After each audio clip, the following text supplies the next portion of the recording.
Welcome back to the basics of rheology. So far, we have explored viscosity, viscoelasticity, and how rheometers work. But now, picture this. Someone hands you a mysterious material, no label, no data, just a sample. How do you begin to uncover its rheological secrets? Let's start with the most fundamental property, viscosity. The first thing you would typically do is measure the viscosity profile over a wide range of shear rates. And in our software trios, this is called the flow sweep test. In a flow sweep, you apply a range of shear rates, either from high to low or low to high, and observe how the material responds. From this, you obtain the viscosity at each shear rate, which gives you what we call a flow curve. If the viscosity remains constant across shear rates, you are dealing with a Newtonian fluid. If it changes, it's non-Newtonian. And that's where things get interesting. One quick note about Newtonian materials. Their viscosity stays constant at a given temperature, but it does change with temperature. To capture that, we can run a temperature ramp test and measure how viscosity varies as the material heats or cools. If your material turns out to be non-Newtonian, and many are, generating the flow curve gets more nuanced.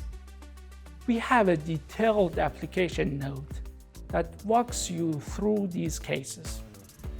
Now that we know the material is non-Newtonian, the next step is to explore its viscoelastic behavior. To do that, we first need to define the linear viscoelastic region, or LVR. The LVR is the range of strain amplitude, where the material's internal structure remains intact, and its response to small deformations is linear and reversible. To find this region, we run a strain amplitude sweep, gradually increasing the strain while measuring the material's moduli. Why is this important? Because the majority of oscillatory tests, like frequency sweeps or time sweeps, should be performed within the LVR to ensure the results reflect the material's true, undisturbed behavior. Let's talk more about oscillatory tests. Here I have two materials, syrup and PDMS. We'll apply a small back and forth motion and observe how each one responds. When I oscillate PDMS, which is closer to a purely elastic material, the deformation is almost perfectly in phase with the applied oscillation, close to 0 degrees. With syrup, which behaves more like purely viscous material, there is a lag. The response is nearly 90 degrees out of phase. So as I just showed, if the phase angle is 0 degrees, that means it behaves like a purely elastic material, like a spring. Now if the phase angle is 90 degrees, that's what we see in a purely viscous material, like honey or syrup. Most materials fall somewhere in between, showing both elastic and viscous behavior. And that's what makes rheology so crucial. From the phase angle and the total resistance to deformation, called the complex modulus, we can break the material's behavior into two parts. Storage modulus, the elastic part, how much energy is stored and recovered, and loss modulus, the viscous part, how much energy is lost as heat. Then we calculate tan delta, which is simply the ratio of loss modulus to storage modulus. Now, let's bring it all together with a simple analogy. This is the happy ball. Watch what happens when I drop it. It bounces, it stores energy, and it springs back. That's what we call higher storage modulus. It's elastic like a spring. Now this one, the sad ball. It barely bounces. It loses energy and doesn't recover. That's higher loss modulus. It's viscous like honey.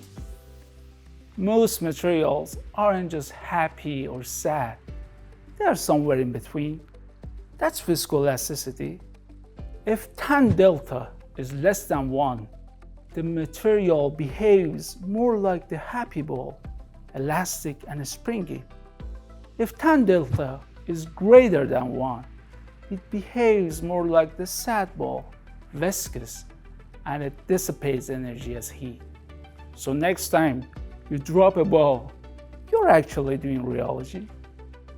Now, let's take a look at a real-world example of a strain amplitude sweep.